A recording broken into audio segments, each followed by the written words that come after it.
यहाँहरू सबैलाई हार्दिक नमस्कार। संस्कार चिन्तन श्रृङ्खला अन्तर्गत आज 19औं श्रृङ्खला लिएर उपस्थित भएको छु।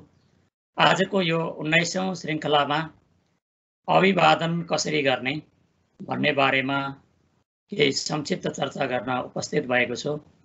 वास्तविक रूपमा हामीले आफ्ना पूर्वीय दार्शनिक मान्यताहरू के छन्, हाम्रो संस्कृति के हो भन्ने बारेमा ख्याल नगरेर विभिन्न आयातित पाश्चात्य संस्कृतिका प्रभावहरूलाई अगाल्दै जाँदा हामी न घरको न घाटको जस्तो भइरहेका छौँ। न आफ्नो पहिचान हामीसँग छ, न विदेशीहरूको पहिचान बाट हामी आफ्नो अस्तित्व बचाउन सक्छौँ।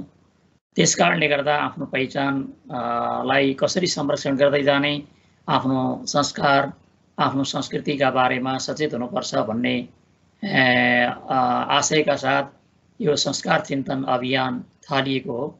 र आजको यो 19औं श्रृङ्खलामा हामीले गर्ने नमस्ते, हात मिलाउने, ढोग्ने, यी विभिन्न प्रकारका अनि सलाम गर्ने यी विभिन्न प्रकारका अभिवादनहरूमध्येमा हाम्रो पहिचान वास्तविक रूपमा कुन अभिवादनमा छ भन्ने बारेमा यहाँहरू समक्ष केही जानकारीहरू प्रस्तुत गर्ने अनुमति चाहन्छु। वास्तविक रूपमा आफ्नो पहिचान गुमाएर अर्काको पहिचानको पछाडि लागेर हामी धेरै दिनसम्म आफूलाई आफ्नो अस्तित्वलाई बचाइरहन सक्दैनौँ।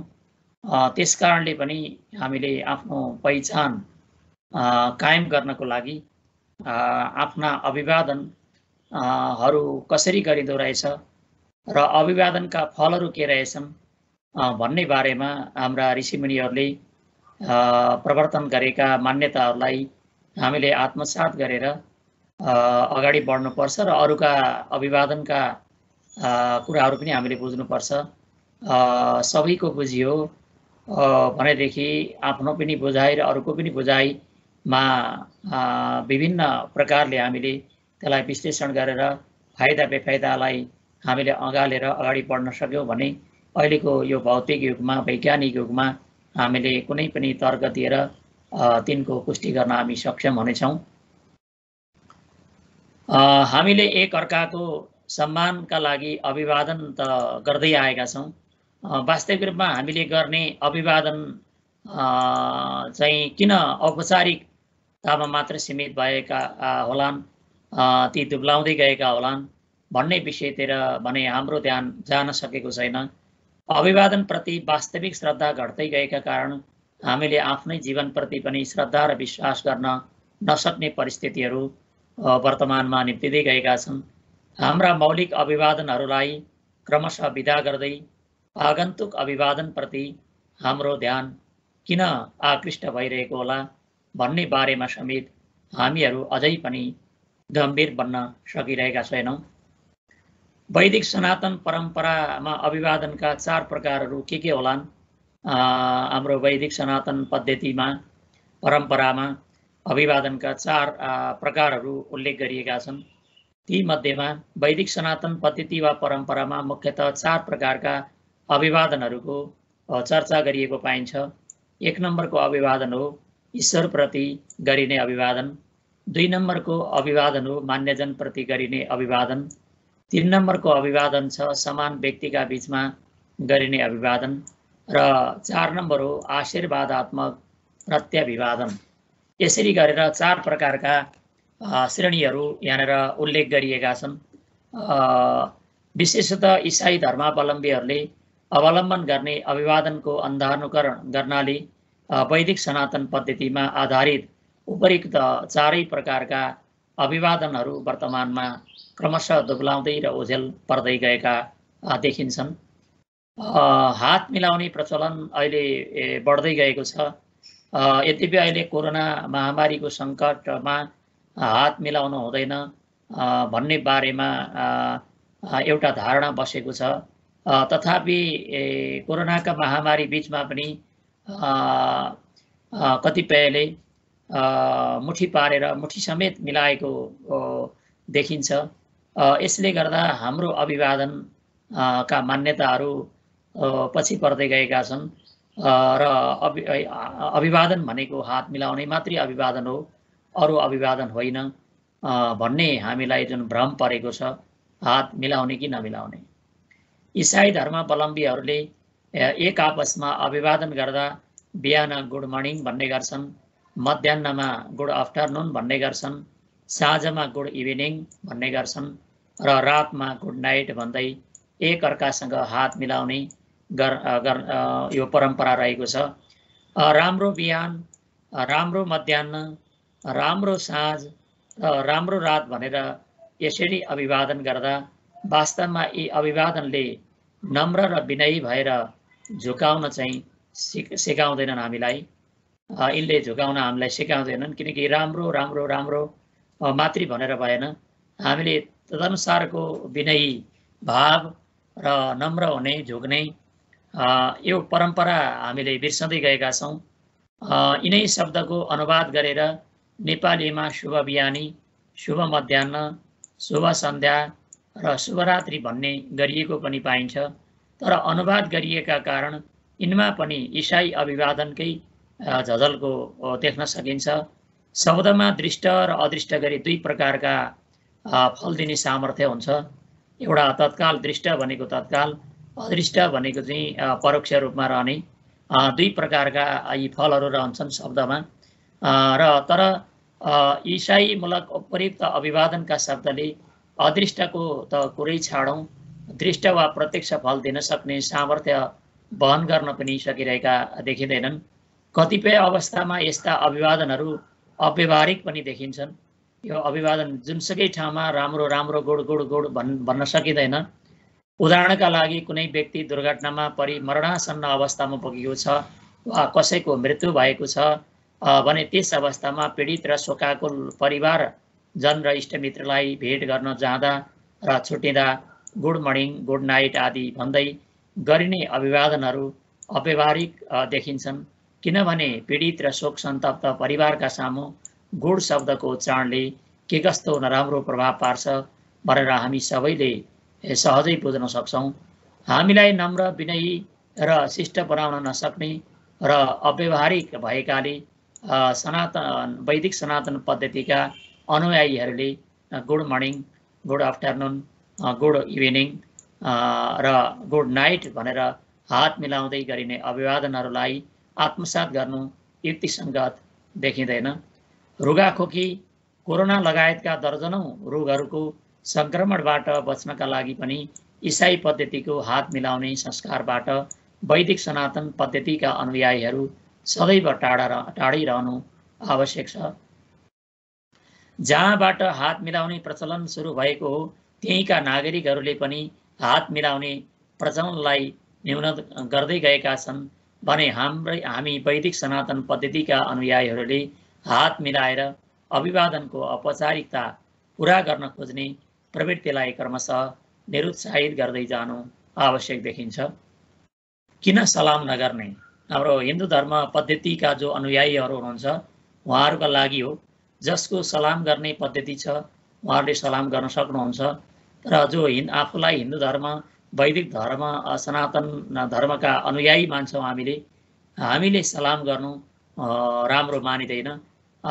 किनकि एकहस्त प्रणामेन यत्पापं न तदन्यतः, अर्थात् यो भृगु संहितामा यसो भनिएको छ, एक हातले प्रणाम गर्दा जुन पाप लाग्छ त्यो पाप अन्य कुनै कर्म गर्दा लाग्दैन भनेर यसरी उल्लेख गरिएको छ। एक हातले अभिवादन गर्ने प्रचलन वैदिक सनातन पद्धतिभित्र पर्दैन र यो अभिवादन पनि नेपाली समाजमा आयातित अभिवादन हो।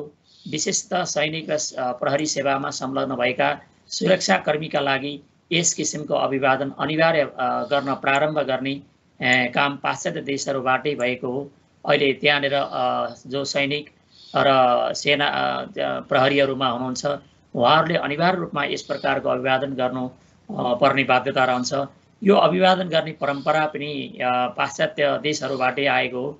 त्यसकै देखासिकी गरेर हाम्रा वामपन्थी राजनीतिक दलहरूले लाल सलाम र दक्षिणपन्थी राजनीतिक दलले जय नेपालका रूपमा एक हातले अभिवादन गर्ने दुष्प्रचलन अद्यावधि कायमै राखेका छन्। त्यसैले हामीले पनि आफ्ना मौलिक अभिवादनहरूलाई आत्मसात गर्दै लाल सलाम वा जय नेपाल जस्ता एक हातले गरिने अभिवादन गर्नतिर आफूलाई क्रमशः अभिवादन गर्नतिर आफूलाई अग्रसर गराउनु उपयुक्त देखिँदैन। किनभने एकहस्त प्रणामिन रौरवम नरकम व्रजित भन्ने अन्यत्र पनि यसको उल्लेख भएको भेटिन्छ।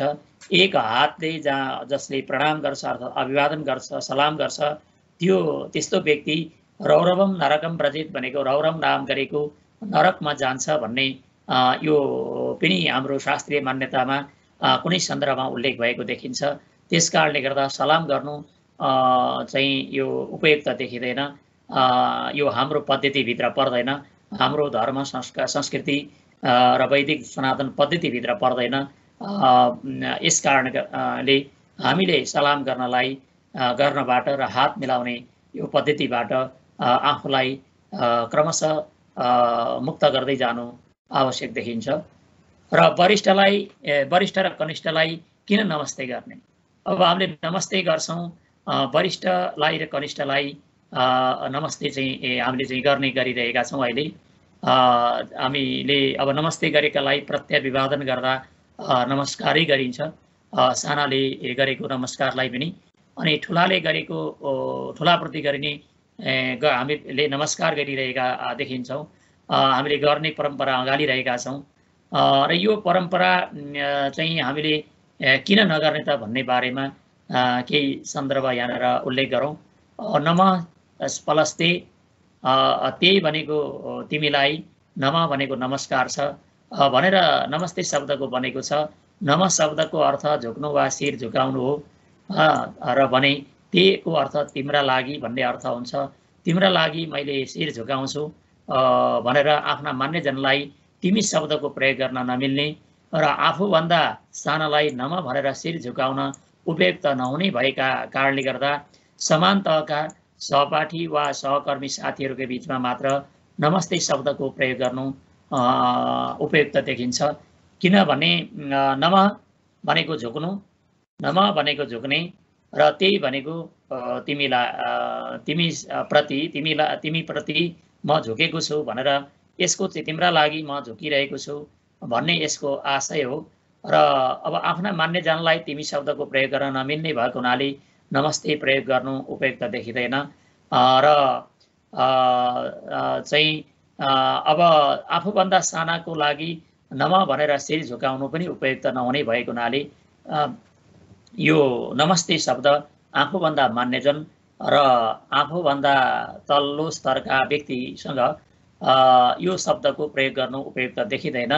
र यो शब्द नमस्ते भनेर हामीले सहपाठी वा सहकर्मी साथीहरूलाई तिमी भन्न सकिन्छ र झुक्न पनि सकिन्छ उनीहरूसँग। अनि एकअर्कासँग झुक्नु, नम्र हुनु एक प्रकारले यो उपयुक्त हुन सक्छ।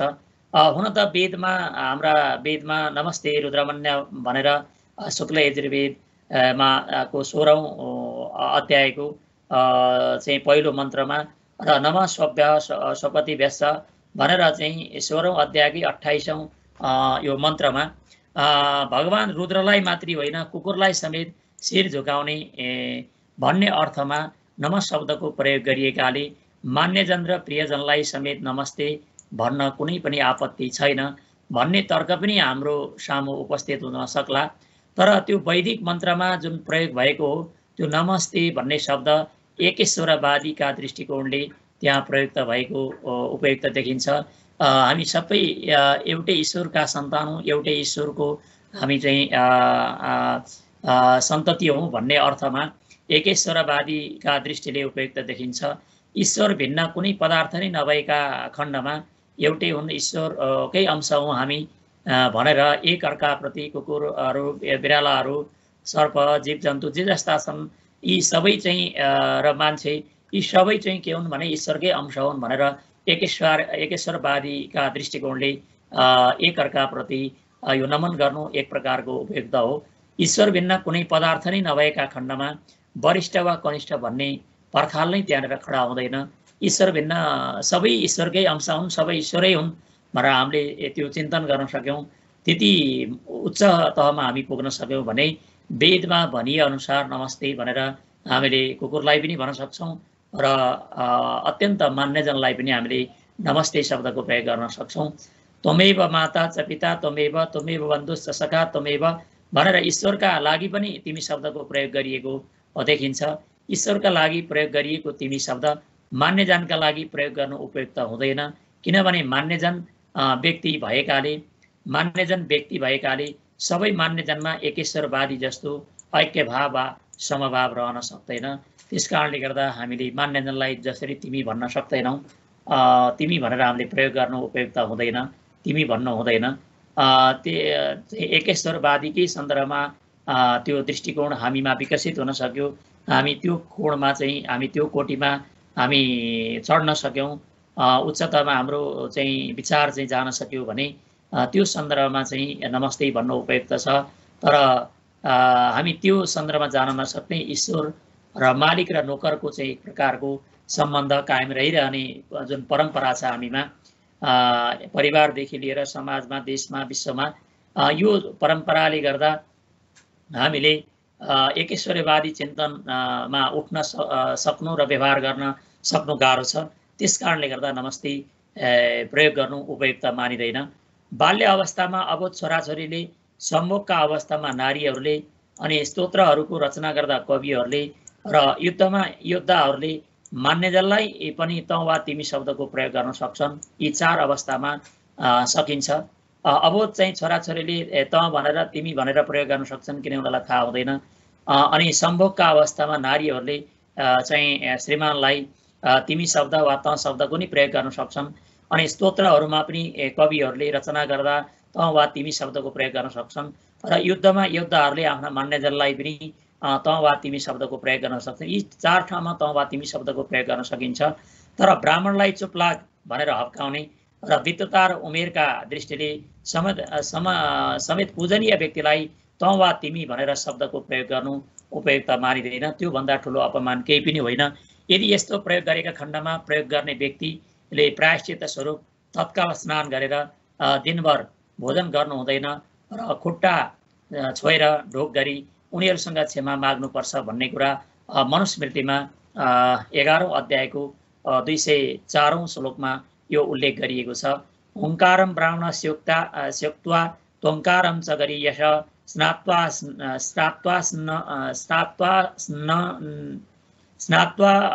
स्नन्नः शेषम् अभिवाद्य प्रसादेत। अब तसर्थ अब यहाँ चाहिँ हुङ्कार ब्राह्मण स्योक्ता, यदि ब्राह्मणलाई हुङ्कार वा त चुपलाग भनेर र त्वङ्कारम भनेको त चाहिँ चुपलाग भनेर यो गरिएछ भनेको चाहिँ मान्यजनहरूलाई जहाँ भनिन्छ त्यो गरियो भने स्नात्वा भनेको स्नान गरेर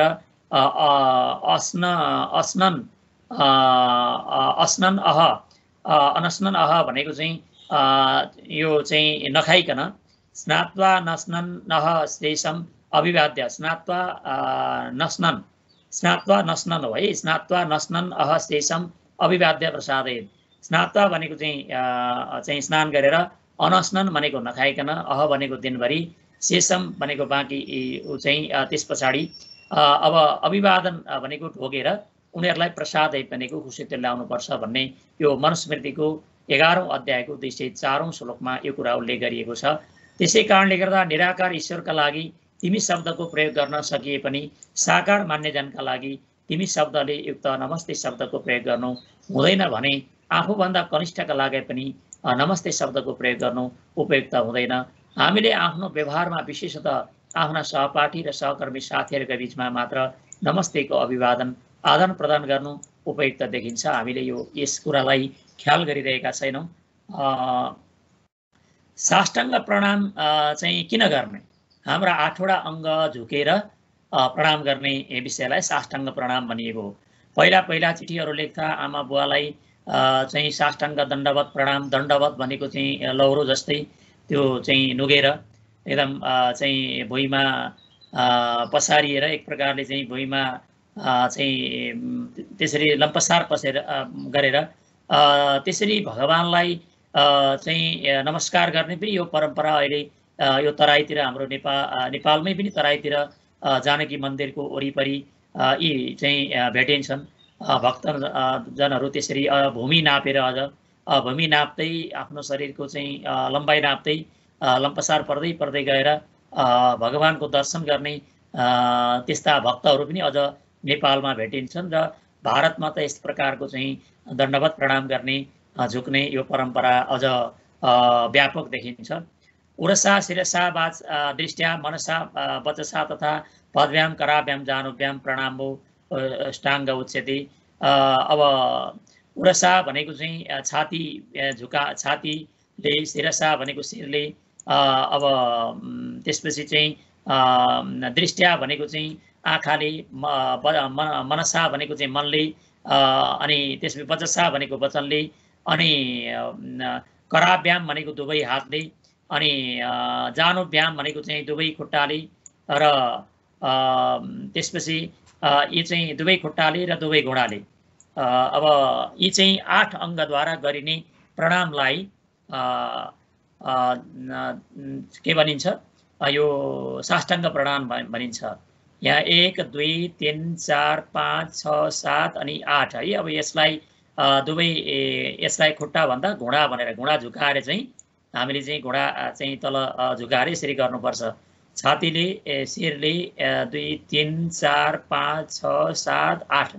अब यो तरिकाको चाहिँ अब दुवै हात दुवै खुट्टा यो आधारबाट चाहिँ हामीले यो गर्नुपर्छ। उरसा, छाती, शिर, आँखा, मन, वचन, दुवै हात हैन। अब दुवै खुट्टा भन्ने अर्थ दुवै खुट्टा पनि हामी त्यो लम्पसार पसेर गरेरै गर्न सकियो।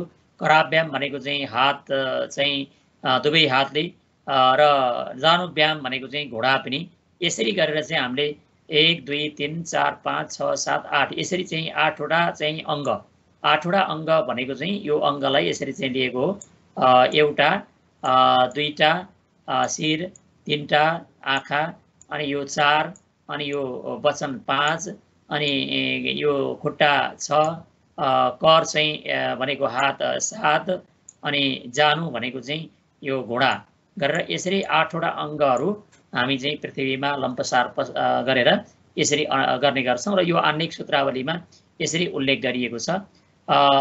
छातीले, शिरले, आँखाले, मन, वचन, दुवै खुट्टा, दुवै हात र दुवै घुँडा, यी 8 अङ्गद्वारा गरिने प्रणामलाई साष्टाङ्ग प्रणाम भनिन्छ। यसरी साष्टाङ्ग प्रणाम गर्दा मानवको शरीर भुइँमा झुकेर लट्ठी जस्तै हुने भएकाले यसलाई साष्टाङ्ग दण्डवत भनेको लौरा जस्तै दण्डवत प्रणाम भनेर प्रयोग गर्ने गरिएको हो। यसरी 8वटा अङ्ग भुइँमा झुकाएर प्रणाम गर्ने राजा होस् वा जनता जोसुकैको पनि अहङ्कार जरैदेखि नष्ट हुँदै जान्छ।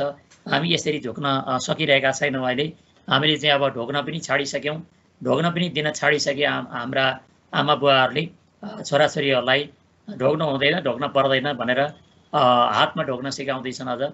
अझ जबसम्म बडप्पन वा अहङ्कार रहिरहन्छ तबसम्म हामीले वास्तविक रूपमा साष्टाङ्ग दण्डवत प्रणामको फल प्राप्त गर्न सक्दैनौँ।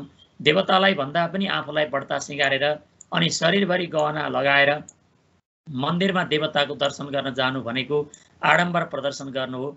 र कुनै श्रृङ्गार नगरिएका र गहना पनि नलाएका भगवानका सामु त्यस्ता व्यक्तिले वास्तविक रूपमा साष्टाङ्ग दण्डवत प्रणाम गर्न सक्दैनन् र आफ्नो रूप र धनको अहङ्कारलाई उनीहरूले झुकाउन सक्दैनन्। र यसरी कतिपय चाहिँ यसरी गरगहना लगाएर धेरै मेकअप गरेर मन्दिरमा जानेहरूका गरगहनाहरू लुटिएका देखिन्छन् र त्यो आफ्नै रूपहरूलाई मात्रै हेर्दा हेर्दै आफ्नो रूप हेरी आफै पर्छ दङ्ग भने जस्तै आफ्नै रूपलाई मात्रै त्यहाँनिर हेर्दा हेर्दै त्यहाँनिर दङ्ग पर्ने, सेल्फी खिच्ने, यसरी चाहिँ यो परम्परा चाहिँ अहिले बढ्दै गएको छ र भगवानका अगाडि झुक्ने एउटा भावना त्यहाँनिर जागृत हुँदैन, जसका कारण त्यस्ता व्यक्तिहरूले गर्ने मन्दिर दर्शनको भिड बढाउने आडम्बर प्रदर्शन मात्र त्यसमा मात्र सीमित रहन्छ। तसर्थ देवताका सामु आफूलाई पूर्णतः झुकाउन र अहङ्कारलाई विसर्जन गर्नका लागि शारीरिक रूपमा मात्रै होइन मानसिक रूपमा पनि हामीले साष्टाङ्ग दण्डवत प्रणाम गर्नु आवश्यक छ। साष्टाङ्ग दण्डवत प्रणाम देवी देवतालाई, मातापितालाई, गुरुजनलाई र सासु ससुरालाई गर्नु युक्तिसङ्गत देखिन्छ, आफूभन्दा मान्यजनलाई, ईश्वरलाई र आफूभन्दा मान्यजनलाई। अब प्रणाम ढोग कसलाई गर्ने त? चरण स्पर्श गरी झुकेर गरिने अभिवादनलाई प्रणाम अर्थात् ढोग भन्ने गरिन्छ नेपाली परम्परामा। चरण स्पर्श गर्दा दुवै हातलाई साङ्ली पारेर दायाँ हातले दायाँ खुट्टा र बायाँ हातले बायाँ खुट्टा स्पर्श गरी शिर झुकाएर ढोग्ने गरिन्छ। यसरी प्रणाम गर्दा मान्यजनमा विद्यमान बौद्धिक ऊर्जा तरङ्ग बिजुली झैँ ढोग गर्ने व्यक्तिका शरीरभरि फैलिन्छ। किनभने त्यो बुढी औँलामा 30 प्रकारको एउटा चाहिँ एक्युपङ्क्चर विधिहरूबाट पनि यो आएको छ। यसलाई चाहिँ त्यहाँ दबाउँदा त्यस प्रकारको ऊर्जा बिजुली चाहिँ चम्केर त्यो ढोग गर्ने व्यक्तिका शरीरमा फैलिन्छ।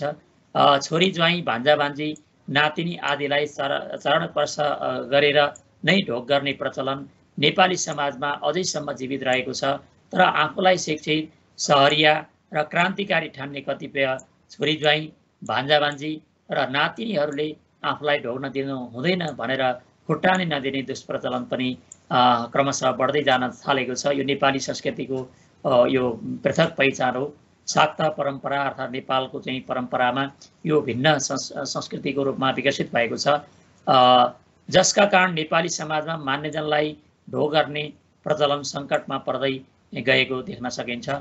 अभिवादन गर्दा के कस्ता फलहरू प्राप्त हुन्छन् त भन्ने बारेमा यो मनुस्मृतिको दोस्रो अध्यायको 121औं श्लोकमा बताइएको छ। अभिवादनशीलस्य नित्यं वृद्धोपशोभिन चत्वारि तस्य वर्धन्ते आयुर्विद्या यसो बलम। अभिवादन गर्ने जसको शील स्वभाव छ र जसले वृद्धहरू चाहिँ वृद्ध बुवा आमाहरूको, वृद्ध व्यक्तिहरूको, ज्येष्ठ नागरिकहरूको नित्यम भनेको सधैँ चाहिँ सेवा गर्छ, त्यस्ता व्यक्तिका चारवटा चत्वारि तस्य वर्धन्ते भनेको त्यसका चारवटा कुराहरू क्रमशः बढ्दै जान्छन्। एउटा आयु बढ्छ, अर्को त्यस्ता व्यक्तिलाई विद्या प्राप्त हुन्छ, ज्ञान प्राप्त हुन्छ, अर्को कीर्ति फैलिन्छ, उसको चाहिँ मरिसकेपछि पनि जिउँदै पनि उसको जतासुकै उसको नाम चल्दै जान्छ र मरेपछि पनि उसको नाम रहिरहन सक्छ र बलम भनेको चाहिँ बल पनि प्राप्त हुन्छ। यति चारवटा चाहिँ के छन् अभिवादन गर्ने व्यक्तिका लागि प्राप्त हुने अभिवादन गर्दाका चाहिँ फल यति चाहिँ छन्। यो मनुस्मृतिमा उल्लेख गरिएको अर्थात् सधैँ वृद्धहरूको सेवा गर्न र अभिवादन गर्न रुचाउने व्यक्तिले दीर्घायु प्राप्त गर्छ, धेरै आयु प्राप्त गर्छ, दीर्घायु हुन्छ, विद्या प्राप्त गर्छ, यश वा कीर्ति प्राप्त गर्छ र बल समेत प्राप्त गर्छ। हामीले वृद्धहरूको सेवा गर्न सक्यौँ भने उनीहरूले सेवाभावबाट हाम्रो सेवाभावबाट प्रभावित भएर हामीलाई दीर्घ जीवनका लागि शुभाशीर्वाद दिन सक्छन् र उनीहरूकै आशीर्वादका कारण हामीले विद्या प्राप्तिमा सफलता पनि प्राप्त गर्न सक्छौँ भने हामीलाई बल र ऊर्जा पनि उनीहरूले दिन सक्छन् र हामीले मान्यजनहरूलाई यथोचित अभिवादन गर्न सक्यौँ भने मात्र आफ्नो जन्मवंशमा, समाजमा, राष्ट्रमा र विश्वमा समेत सम्मानजनक रूपमा कीर्ति फैलिनेछ र जीवित रहँदा मात्र होइन, जीवित नरहँदा पनि हामीलाई त्यही कीर्तिले जीवन्त बनाइराख्न सक्नेछ। त्यसकारणले गर्दा यी चारवटा अभिवादनका फलहरूलाई हामीले आत्मसात गर्दै जान सकौँ। र अब अन्तमा हामीले आयातित विदेशी अभिवादनको अवलम्बन वा अनुसरण गरी आफ्नो पहिचान र अस्तित्व कायम राख्न सक्दैन। Good morning, good afternoon, good evening, good night वा त्यसकै अनुवाद गरेर शुभ बिहानी, शुभ मध्याह्न, शुभ सन्ध्या, शुभरात्रि भनेर वरिष्ठदेखि कनिष्ठसम्म सबैका किसिमका व्यक्तिसँग हात मिलाएर अनि एक हातले सलाम गरेर गरिने अभिवादनहरू हाम्रा मौलिक अस्तित्व र पहिचान कायम गर्न तिनीहरू समर्थ छैनन्।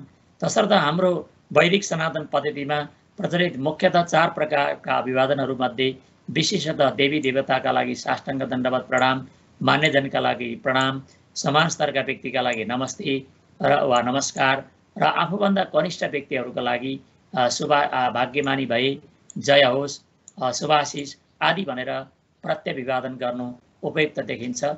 समय विशेषका लागि हाम्रो वैदिक सनातन पद्धतिमा कुनै विशेष अभिवादनको पृथक व्यवस्था नगरिएको र जसरी अहिले बिहान, दिउँसो, बेलुका, राति भनेर यसरी विभिन्न खालको समय विभाजनका आधारमा हेरिएको छ, यो खालको व्यवस्था नगरिएको र अभिवादन वा प्रत्यभिवादन गर्ने व्यक्ति दुवैले अभिवादन गर्ने समयलाई स्वतः अवगत गर्ने भएकाले बिहान, मध्याह्न, साँझ, रात जुनसुकै समय पनि हामीले वैदिक सनातन पद्धतिमा व्यवस्थित उपयुक्त 4 प्रकारका अभिवादनहरूलाई आत्मसात गर्दै जानु आवश्यक देखिन्छ। यो अभिवादनका सन्दर्भमा आएका यी कुराहरू हुन्। यिनलाई हामीले आत्मसात गर्दै जान सक्यौँ र अवलम्बन गऱ्यौँ र भने हाम्रो पहिचान क्रमिक रूपमा रहँदै जान सक्नेछ। हामीले आफ्नो पहिचानलाई गुमाउँदै गयौँ र आयातित संस्कृतिमा मात्रै हामी रमाउँदै गयौँ भने त्यसले गर्दा हाम्रो मात्रै होइन, हाम्रा सन्ततिहरूको भविष्य र हाम्रो देशको समाजको अस्तित्व पनि क्रमिक रूपमा हराउँदै जान सक्नेछ भन्ने यो अपेक्षा यहाँहरूसँग अनुरोध गर्दै संस्कार चिन्तनको यो 19औं श्रृङ्खलाबाट यहाँहरूसँग पुनः भेट्ने बाचा गर्दै आजलाई बिदा चाहन्छु। धन्यवाद, नमस्कार।